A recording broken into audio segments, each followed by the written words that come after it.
ഇന്ന് ഇതാക്കണ നല്ലൊരു ദിവസമല്ലേ, പ്രതീക്ഷയുടെ ഉത്കണ്ഠയുടെ ദിവസങ്ങളാണ് വരാൻ പോണത് കേട്ടോ. എന്താ ദിവസം എന്നല്ലേ, പരീക്ഷയാണ്. നമ്മൾ ക്രിസ്മസ് പരീക്ഷ തുടങ്ങിയിട്ടുണ്ട്. അതിൻ്റെ വേവും ചൂടിലാണ് ഞങ്ങൾ മാത്രമല്ല എല്ലാവരും അങ്ങനെയൊക്കെ തന്നെ ഇരിക്കാറില്ലേ. അപ്പോൾ എന്നാൽ തുടങ്ങിയാലോ ഇന്നത്തെ video. Welcome back to my channel. എൻ്റെ സ്വപ്നക്കൂട് ബൈ അനിത സുബ്രഹ്മണ്യൻ. ഇപ്പോൾ തണുപ്പ് കുറച്ച് കൂടുതലാണ്. കുറച്ച് കൂടുതലല്ല, കുറച്ച് കൂടുതലാണെന്ന് തോന്നുന്നുണ്ട്. നല്ല തണുപ്പുണ്ട് കേട്ടോ. അപ്പോൾ ഈ ഊട്ടിയിലൊക്കെ നിൽക്കണവരെന്താവൂലേ. ഇപ്പോൾ ഇവിടെ ഈ ഒരു കേരളത്തിലാണ് ഇത്തിരി ഒരു 3-4 ദിവസമായിട്ടുള്ളൂ ഇപ്പോൾ തണുപ്പ് തുടങ്ങിയിട്ട്. അതന്നെ നമുക്ക് താങ്ങാൻ കഴിയില്ല. അപ്പോൾ ഞാനിതാ തോർത്തുമുണ്ടൊക്കെ ചുറ്റിയിട്ടാണ് അടുക്കളയിൽ നിൽക്കുന്നത്. ചോറ് ഇതാ അടുപ്പത്ത് വേവുന്നുണ്ട്. ഇന്ന് പൂളയും ചായയുണ്ട്. ചായക്ക് കടി രാവിലെ തന്നെ നമ്മളെ ബ്രേക്ക്ഫാസ്റ്റ് അറിയണത് പൂള പുഴുങ്ങിയതും ചമ്മന്തിയും ചായയാണ്. അപ്പോൾ അത് കുടിക്കുന്നുണ്ട്. പിന്നെ ഞാൻ 2 പഴം പുഴുങ്ങിയിട്ടുണ്ടായിരുന്നു. അത് ഞാൻ ഈ അടുപ്പത്ത് ഇരുന്നിട്ട് തന്നെ അങ്ങോട്ട് കുടിക്കുകയാണ്. കുഞ്ഞാറ്റക്ക് ഇന്ന് പരീക്ഷ ഉണ്ട്. ഫസ്റ്റ് പരീക്ഷ മലയാളമാണ്. അപ്പോൾ അതൊന്ന് പറഞ്ഞു കൊടുക്കാം കേട്ടോ. അതിലിപ്പോൾ കുറിപ്പ് അങ്ങനെ ഒരുപാടുണ്ടല്ലോ എഴുതാനായിട്ട്. അപ്പോൾ അതൊക്കെ ഒന്ന് പറഞ്ഞു കൊടുക്കണം. കൊല്ലം ഇതൊക്കെ തന്നെയാണ് എഴുതണത്. വിഷയത്തിനും ആ ഒരു പുസ്തകത്തിനും മാറ്റമുള്ളൂ. പക്ഷേ ഈ ഒരു ആസ്വാദനക്കുറിപ്പാണെങ്കിലും ജീവചരിത്രക്കുറിപ്പാണെങ്കിലും അങ്ങനെ ഒരുപാട് കുറിപ്പുകളുണ്ടാകുമല്ലോ. അപ്പോൾ അതൊക്കെ ഇങ്ങനെ പറഞ്ഞു കൊടുക്കുകയാണ് കേട്ടോ. മലയാളം ഞാൻ ഓക്കെ ആയിരുന്നു കേട്ടോ. മലയാളത്തിൽ എനിക്ക് മാർക്കൊക്കെ കാര്യങ്ങളൊക്കെ ഉണ്ടായിരുന്നു. ഹിന്ദി, ഇംഗ്ലീഷ്, അതേപോലെ തന്നെ മാത്സ് അതായിരുന്നു ഞാൻ പൊട്ടത്തിയായിരുന്നു കേട്ടോ. കരിമ്പൊട്ടത്തിയായിരുന്നു ഞാൻ അതിൽ. എനിക്ക് വല്ലാതെ ഒന്നും മാർക്ക് അതിൽ ഉണ്ടായിരുന്നില്ല. അപ്പോൾ പഠിപ്പിച്ചു തരാനും തന്നെ എൻ്റെ അമ്മക്കും അച്ഛനും അതിന് മാത്രമുള്ള വിദ്യാഭ്യാസവും കാര്യങ്ങളും ഇല്ലേന്നേനും. അതാണ് സത്യം. ആരെങ്കിലുമൊക്കെ ഒന്ന് പറഞ്ഞു തരണമല്ലോ. നമുക്കിപ്പോൾ ഇതാക്കണം, നമ്മളൊക്കെ പറഞ്ഞു തരും. നമ്മളെ കുട്ടിയൊക്കെ നമ്മൾ പറഞ്ഞു കൊടുക്കുന്നുണ്ട്. അതുകൊണ്ട് എന്തെങ്കിലുമൊക്കെ എഴുതാനും വായിക്കാനൊക്കെ കഴിയണമുണ്ട് കേട്ടോ.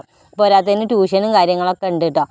ഇപ്പം പണ്ടത്തെ കാലത്ത് ട്യൂഷനും കാര്യങ്ങളൊക്കെ ഉണ്ട്. പക്ഷേ അതിന് സാമ്പത്തികം വേണമല്ലോ. സാമ്പത്തികം മോൾക്ക് തിന്നാനെങ്കിലും ഒരു നേരമെങ്കിലും തിന്നാനെങ്കിലും മര്യാദയ്ക്ക് കിട്ടിയാൽ മതിയെന്നൊന്നുമില്ല ആ ഒരു നാളുകളേന്ന് പണ്ട്. അപ്പോൾ അത് അവിടെക്കട്ടെ. അതല്ല ഇപ്പോൾ ഞാൻ പറഞ്ഞുകൊണ്ട് നിന്നത്. പറഞ്ഞ് കാട് കയറിയതാണ്. കാട്ടിൽ നിന്ന് അങ്ങോട്ട് ഇറങ്ങി വരാം കേട്ടോ. അപ്പോൾ ഞങ്ങളൊപ്പം തന്നെ ഒരു ചേച്ചി ഇരിക്കുന്നുണ്ട്. ചേച്ചിക്ക് എന്താ പണി വെച്ചാൽ ഭയങ്കരമായിട്ട് തുടക്കലിലാണ് കേട്ടോ. എന്താ തുടക്കൽ എന്നല്ലേ, ഇപ്പം കഴിഞ്ഞ പഞ്ചായത്ത് തിരഞ്ഞെടുപ്പുണ്ടല്ലോ. അപ്പോൾ അതിൻ്റെ ആ തലേന്നത്തെ പരിപാടിയാണ് കേട്ടോ. ഈ ഒരു കൊട്ടിക്കലാശം പരിപാടികൾ ഉണ്ടായിരുന്നല്ലോ. അന്നത്തെ ആ ഒരു വീഡിയോസാണ് ഇപ്പോൾ ഇതെടുത്തിക്കണത്. അപ്പോൾ ഓളങ്ങനെ ഓളെന്നല്ല ഞങ്ങളെല്ലാവരും ഇങ്ങനെ ഈ ഒരു ടീമിൽ അർമാദിച്ച് പടക്കം പൊടിച്ച് അങ്ങനെ ആഘോഷിച്ചെന്ന് പറയാം. അപ്പോൾ അങ്ങനെ ആ കലാശമൊക്കെ കഴിഞ്ഞേരം പിന്നെ ഇതാണ് സംഭാവന കിട്ടിയത്. ആ ഒരു പൊടികളുണ്ടല്ലോ, മേത്തുകൂടൊക്കെ പൊടിയൊക്കെ വിതറിയിട്ടാണല്ലോ ആ പരിപാടി നിന്ന് കയ്യൽ. അപ്പോൾ അങ്ങനെ പൊടി വിതറിയിട്ട് പിറ്റേന്ന് തുടക്കണ പരിപാടിയാണ് കേട്ടോ. ആകപ്പാട് ചുവപ്പ് പൊടിയാണ് വിതറിയുന്നത്. അപ്പോൾ അത് നെറ്റത്ത് കൂടെ ഒക്കെ ഉണ്ട്, മേൽക്കൂടെ ഒക്കെ ഉണ്ട്. അതെങ്ങനെ കളയാമെന്ന് ആലോചിച്ച് നിൽക്കുകയാണ് ഇവർ രാവിലെ തന്നെ. അപ്പോൾ പിറ്റേന്ന് പരീക്ഷ ഉണ്ടല്ലോ. അപ്പോൾ പരീക്ഷയ്ക്ക് പോകണമെങ്കിൽ ഇതൊക്കെ മായ്ച്ച് കളഞ്ഞിട്ട് വേണമല്ലോ പോകാനായിട്ട്. അപ്പോൾ വെളിച്ചെണ്ണയും എന്തൊക്കെയോ തട്ടിക്കൂട്ടിയാണ് ഉണ്ടാക്കിയാണ്ട് ഇത് തുടക്കണ പരിപാടിയാണ് രണ്ടാക്കും കൂടി. അപ്പം അന്ന് ആ ഒരു പരിപാടി ആഘോഷിച്ചപ്പോൾ അവൾക്ക് അറിയില്ലായിരുന്നു കേട്ടോ. ഇതിപ്പോൾ എന്ത് കാട്ടിയിട്ട് ഇത് ഇങ്ങനെയൊക്കെ ആകുമെന്നൊരു പ്രതീക്ഷയല്ലേന്ന്. ഇപ്പം തങ്ങൾ ആ പരിപാടി കഴിഞ്ഞപ്പം ഇനിയിപ്പോൾ ഇങ്ങനെ ആലോചിക്കുക, എന്തിപ്പോൾ എങ്ങനെയാണ് പോകുക, ക്ലാസ്സിൽ എങ്ങനെയാണ് ഇപ്പോൾ ഇരിക്കുക, ഇങ്ങനെ നെറ്റിയൊക്കെ ആകെപ്പാടെ ചുമന്നിട്ടുണ്ടായിരുന്നു കേട്ടോ. അപ്പോൾ അത് എങ്ങനെയൊക്കെയോ വെളിച്ചെണ്ണയൊക്കെ ഇട്ടാണ്ട് തുടച്ച് മിനുക്കി. ഇപ്പോൾ പല സംവിധാനങ്ങളുണ്ടല്ലോ പരീക്ഷയ്ക്ക്. മോർണിംഗ് ബൂസ്റ്ററായിട്ട് ഈവനിങ് നൈറ്റ് ഒക്കെ ക്ലാസ് തന്നെയാവും. പിന്നെ ട്യൂഷന് സ്കൂളത്തെ നമ്മൾ പറഞ്ഞു കൊടുത്തണം എല്ലാതും ഒക്കെപ്പാടെ കൂട്ടിയിട്ട് പോലെ എഴുതുമോ ഇല്ലേ അറിയില്ല. നമ്മൾ പറഞ്ഞു കൊടുത്ത് നമ്മളെ ഭാഗം അങ്ങോട്ട് ക്ലിയർ ആക്കലുണ്ട് കേട്ടോ.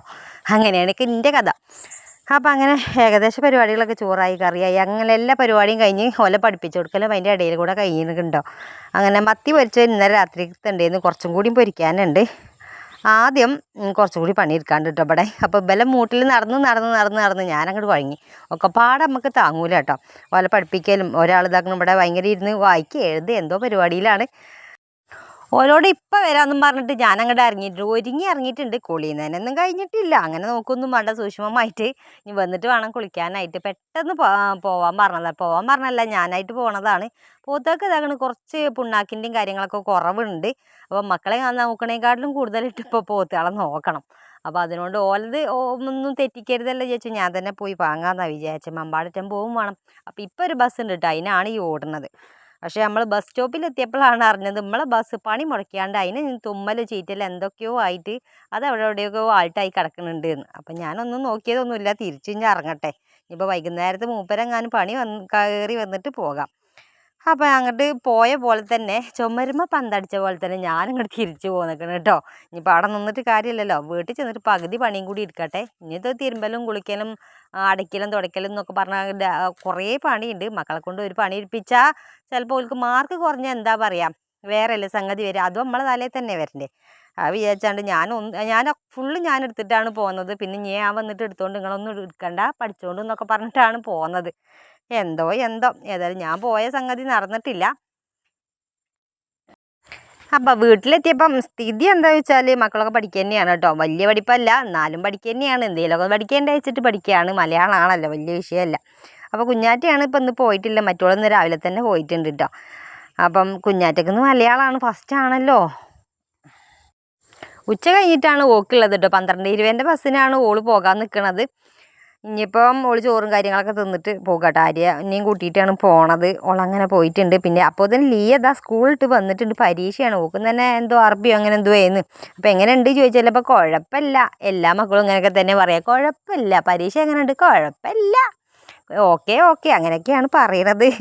എന്തോ ഇപ്പം മൊത്തത്തിൽ മടിയാണ്, പോരാത്തതിന് തണുപ്പും. കഴിഞ്ഞില്ല കഥ. അപ്പം നടക്കാനില്ല, പുഴയ്ക്ക് പോകലില്ല, ഒക്കെ മടിയായിട്ട് ഇങ്ങനെ ഇരിക്കുകയാണ്. പോരാത്തതിന് ഇന്നേക്കാട്ടിലും മുന്നിൽ ഇത് വയറും ചാടൽ തുടങ്ങിയിട്ടുണ്ട് കേട്ടോ. അപ്പോൾ ഡേറ്റ് ഇല്ല, പ്ലാനില്ല, കാര്യങ്ങളൊന്നുമില്ല. പിന്നെ തണുപ്പാകുമ്പോൾ തീറ്റയും കൂടിയും കുറച്ച് കൂടുതലും ആകും, അങ്ങനെയുണ്ടല്ലോ. അപ്പോൾ ഇന്ന് ഏതായാലും ഞാൻ ഇവിടുന്ന് തിരുമ്പി കുളിച്ചിട്ടുണ്ട്. ഇന്നലെ തിരുമ്പിയതൊന്നും ഉണങ്ങിയിട്ടില്ലേന്ന് കേട്ടോ. അപ്പോൾ അത് എടുത്തിട്ടില്ലേന്ന്. ഇന്നിപ്പോൾ അത് എടുത്തിട്ട് വേണം ഇന്ന് തിരുമ്പിയതൊന്നും ഉണക്കിയിടാനായിട്ട്. അപ്പോൾ ദിവസം തിരുമ്പിയിട്ടില്ലെങ്കിൽ എന്താ കഥ ചോദിച്ചാൽ 2 ലോഡ് തീരുമാനമാവും കേട്ടോ. എന്തിനാണ് അങ്ങനെ ആക്കണമെന്ന് വിചാരിച്ചിട്ട് ഇങ്ങനെ തിരുമ്പിയിടലാണ്. പിന്നെ മക്കൾക്ക് ഇപ്പോൾ പഠിക്കലും അങ്ങനത്തെ ഭയങ്കര ബിസി പരിപാടിയല്ലേ, അതുകൊണ്ട് ഓല ശല്യപ്പെടുത്തേണ്ടതെന്ന് ഞാൻ വിചാരിക്കും. ശനി ഞായറാണ് ഓല തിരുമ്പലിൻ്റെ ദിവസം കേട്ടോ. തിരുമ്പൽ, കുളിക്കലും, അടിക്കലും, തുടയ്ക്കലും, വൃത്തിയാക്കലൊക്കെ ഓലത് ശനി ഞായറുമാണ്. അപ്പം അല്ലാത്ത ദിവസങ്ങളൊക്കെ തിങ്കൾ മുതൽ വെള്ളി വരെ ഞാൻ തന്നെയാണ് പട്ടിയെ പോലെ ഇവിടെ പണിയെടുക്കുന്നത്. ഇങ്ങനെയൊക്കെ തന്നെ എൻ്റെ അമ്മയും പറഞ്ഞിട്ടുണ്ടാവും കേട്ടോ. നമ്മളെ അമ്മമാരും ഇങ്ങനെയൊക്കെ തന്നെ പറഞ്ഞിട്ടുണ്ടാവും. രാവിലെ തൊട്ട് വൈകുന്നേരം വരെ ഓല് പണിയെടുക്കണം, അത് കഴിഞ്ഞിട്ട് പുറം പണിക്ക് പോകണം. ഇതിലേക്കാളും കഷ്ടപ്പാടാണല്ലോ ഓൽക്ക് ഉണ്ടായിരുന്നത്. അന്നൊന്നും നമ്മൾ ചിന്തിച്ചിട്ടുണ്ടാവില്ല അല്ലേ? ചിന്തിച്ചിട്ടുണ്ടാവില്ല എന്നല്ല, ചിന്തിച്ചിട്ടില്ല. ഞാനൊന്നും ചിന്തിച്ചിട്ടില്ല കേട്ടോ. എൻ്റെ അമ്മ ആ ഹോട്ടലിൻ്റെ ഉള്ളിൽ ചൂടും പുകയും തീയുമായിട്ട് കുറേ കാലം നിന്നിക്കണേ. അന്നൊന്നും ഞാൻ ചിന്തിച്ചിട്ടൊന്നുമില്ല. പക്ഷെ നമുക്ക് അത്യാഗ്രഹവും കാര്യങ്ങളും അത് വേണം ഇത് വേണം എന്ന് ഞാൻ ഇതുവരെ പറഞ്ഞിട്ടുമില്ലേന്ന് കേട്ടോ. അമ്മ അത് കൊണ്ടുപോകണം, ഇത് വേണം, അല്ലെങ്കിൽ സ്കൂളിൽ നിന്ന് അങ്ങോട്ട് പോകണ്ട് ഇങ്ങോട്ട് പോകണം, പൈസ വേണമെന്നൊന്നും പറഞ്ഞിട്ടില്ലേന്ന്. അത് നമ്മളെ ആ ഒരു കാലഘട്ടത്തിൽ ഇപ്പോഴത്തേക്കും കുട്ടികളെ മാറ്റാണ് കേട്ടോ. ഇപ്പോഴത്തെ കുട്ടികൾക്ക് എന്ത് വേണമെന്ന് പറഞ്ഞത് അപ്പം വാങ്ങിക്കൊടുത്തിട്ടില്ലെങ്കിൽ എന്തെങ്കിലും ഒരു ഭൂകമ്പം തന്നെ ആ പെരയിൽ സംഭവിക്കും. അപ്പം അങ്ങനെയാണ് മാറ്റങ്ങളില്ലത്. അപ്പം ഇപ്പം ഈ ഒരു വോയിസ് കൊടുക്കണ ഇന്ന് നമ്മൾ അപ്ലോഡ് ചെയ്യണ വീഡിയോ, ഇപ്പം നിങ്ങൾ കണ്ടുകൊണ്ട് വീഡിയോ എപ്പോഴാണ് എഡിറ്റ് ചെയ്ത് ഇട്ടത് അല്ലെങ്കിൽ സൗണ്ട് കൊടുത്തതെന്ന് ചോദിക്കുകയാണെങ്കിൽ ഇപ്പം ഞാനിതാക്കണം. ഇപ്പം സമയം ഒരു 6 മണിയോട് അടുക്കുന്നുണ്ട്, 5:45 ഇപ്പം നമ്മൾ തൊടുവിൽ നിന്നിട്ടാണ് വോയിസ് ഓവർ കൊടുക്കണതും എഡിറ്റ് ചെയ്യണതൊക്കെ. ഉച്ച കഴിഞ്ഞാൽ പിന്നെ നമ്മൾ പോത്തിനെയും കൊണ്ട് പോകുമെന്ന് അറിയാമല്ലോ. അവിടെ ഇരുന്നിട്ടാണ്, ആ പറമ്പിൽ ഇരുന്നിട്ടാണ് നമ്മൾ വോയിസ് ഓവർ കൊടുക്കണത്. ആരെങ്കിലും ഇത് കൂടെ വരികയാണെങ്കിൽ എന്താ ഇപ്പോൾ നമ്മൾ ഒറ്റയ്ക്ക് സംസാരിക്കണമെന്ന് വരെ ഒരു പൊട്ടത്തീൻ്റെ ആ ഒരു ശൈലി കണക്കും ചിലപ്പം വിചാരിക്കും കേട്ടോ. ഞാൻ ഈ ഒരു കാട്ടിൻ്റെ ഉള്ളിൽ ഇരുന്നിട്ട് വോയിസ് കൊടുക്കണം, എഡിറ്റ് ചെയ്യണം, കാര്യങ്ങളൊക്കെ. നമുക്ക് എല്ലാതും ആണല്ലോ നടക്കുക, എല്ലാ പരിപാടികളും ആണല്ലോ കൊണ്ടുപോകുക. നമ്മളെ കൊണ്ട് ഒന്നും കഴിയൂല. അല്ലെങ്കിൽ നമ്മളൊരു പൂച്ചയാണെന്ന് പറയുന്നിടത്ത് നിന്ന് നമ്മൾ എല്ലാ മേഖലയിലും കൈ കടത്തി ഒന്ന് വിജയം കാണുന്നവരെങ്കിലും നിൽക്കണ്ടേ. അപ്പം അങ്ങനെയാണ് കേട്ടോ വോയിസ് ഓവർ കൊടുക്കണ സംഗതി. അങ്ങനെയാണ് ഈ ഒരു കാട്ടിൻ്റെ ഉള്ളിൽ നിന്നിട്ട് നമ്മൾ വോയിസ് ഓവർ കൊടുക്കണത്. അപ്പം അങ്ങനെ കേട്ടോ സംഗതി. കുളിയും കാര്യങ്ങളൊക്കെ കഴിഞ്ഞിട്ട് ഇനി ഞങ്ങൾ ചോറ് തിന്നാണ്ട്, അപ്പോൾ സിനിമയൊക്കെ കണ്ടിട്ടാണ് ചോറ് തിന്നണത്. മമ്പയറിൻ്റെ കറിയുണ്ട്, ഇന്നലെ രാത്രിക്കത്തെ ഉള്ളി വാട്ടിയതുണ്ട്, മീൻ പൊരിച്ചതും ഉണ്ട് കേട്ടോ. ഇനി ഞങ്ങളൊന്ന് ചോറ് തിന്നട്ടെ. അപ്പോൾ ഒരാളെ പരീക്ഷ കഴിഞ്ഞിട്ട് ഇത് അടുത്ത ആൾ പരീക്ഷ കഴിഞ്ഞ് വന്നിട്ടുണ്ട്. അതിൻ്റെ വിശേഷങ്ങളും കാര്യങ്ങളൊക്കെ പറയാണ്. ഇത്തിരി ടഫാണെന്നാണ് പറഞ്ഞത്. അതുകൊണ്ട് തന്നെ എനിക്ക് വലിയ പ്രതീക്ഷയൊന്നുമില്ല കേട്ടോ. അപ്പം പേടിയുണ്ട്, മക്കളെക്കാട്ടിലും പേടിയുണ്ട് കേട്ടോ. പരീക്ഷ എന്ന് പറയുമ്പോൾ ഇപ്പോഴും ഒരു പേടി തന്നെയാണല്ലേ. മാഷന്മാരെ കാണണവർക്ക് തന്നെ ഇപ്പോഴും പരീക്ഷ എന്ന് പറയുമ്പോൾ പേടി തന്നെയാണ്. അപ്പം ഒരു പറയണതല്ല അപ്പം നമുക്ക് വിശ്വസിക്കാൻ പറ്റുള്ളൂ. നമ്മളെ കഴിയുന്നിടത്തോളം ഓലെ പ്രോത്സാഹിപ്പിക്കുന്നുണ്ട്. അങ്ങനെ നമുക്ക് എന്ത് ചെയ്യാൻ കഴിയണോ അതൊക്കെ ഓൾക്ക് ചെയ്ത് കൊടുക്കുന്നുണ്ട്. പിന്നെ പഠിക്കേണ്ട കാര്യം ഓലതാണ്. അങ്ങനെ അത് കേട്ടോ. അപ്പം ഞാൻ ഓളവിടെ ആക്കിയാണ്ട് വേഗം പോത്തിനെ മേയ്ക്കാനായിട്ട് പോന്നിട്ടുണ്ട്. എൻ്റെ തുണക്കാരൊക്കെ ഇപ്പോൾ അവിടെ വന്ന് കാത്തൊക്കെ ഉണ്ട് കേട്ടോ. അപ്പോൾ ഓൽക്കും ഉണ്ട് 2 എണ്ണീച്ച പോത്തുകൾ. ഓലെ വീഡിയോയിൽ വരാൻ ഓൾക്ക് വലിയ താല്പര്യമില്ല, അതുകൊണ്ടാണ് ഓല എടുക്കാത്തത്. അപ്പോൾ എന്നാലും ഞാൻ ഇങ്ങനെയൊക്കെ ഒന്ന് കാണിച്ച് തരണ്ട കേട്ടോ. ഓലൊക്കെ ഒന്ന് തുണക്കാർക്ക് നല്ല രസമാണ്, പോത്തിനെ മേയ്ക്കാൻ പോകാനായിട്ട് നല്ല രസമാണ്. 3 ആളും കൂടി ഇങ്ങനെ പോകാൻ 6 പോത്തിനെയും കൊണ്ട് അങ്ങനെ പോകാൻ രസമാണ്. സംഗതി രസമൊക്കെ തന്നെയാണ്. അപ്പോൾ എത്രത്തോളം പോകുമെന്ന് അറിയില്ല. ഇപ്പോൾ ആദ്യമൊക്കെ പോത്തിനെ കാണുന്ന തന്നെ പേടിയാണ് കേട്ടോ. ഇപ്പം അങ്ങനെ പോത്തുകളൊക്കെ ഒന്നും വലിയ പേടിയൊന്നുമില്ല. പാവങ്ങളാണ്, സത്യം പറഞ്ഞാൽ പാവങ്ങളാണ്. അങ്ങനെ പോത്തിനെയൊക്കെ മേച്ച് ഓല വീട്ടിലേക്ക് പോയി. ഞങ്ങളിതാണ് റബ്ബർ തന്നെ നിൽക്കട്ടെ, നമ്മൾ വാഴൻ്റെ അടുത്ത് തൊട്ട് റബ്ബറിലാണ് നിൽക്കുന്നത്. അപ്പോൾ കുഞ്ഞാണി ഇതാകണം, ചെറിയ പോത്തും കുട്ടി ആയിക്കൂടാണ് പോയിട്ടുണ്ട്. അപ്പം ഞാൻ ബാക്കിൽ പോട്ടെ കേട്ടോ, ഒന്ന് വീഡിയോ എടുക്കാനൊന്നും അയക്കൂല. ഏതായാലും ഒന്ന് ലൈക്ക് ചെയ്യുക, ഷെയർ ചെയ്യുക, സബ്സ്ക്രൈബ് ചെയ്യുക, കമൻറ്റ് കൂടി ചെയ്തോളി. ടാറ്റാ.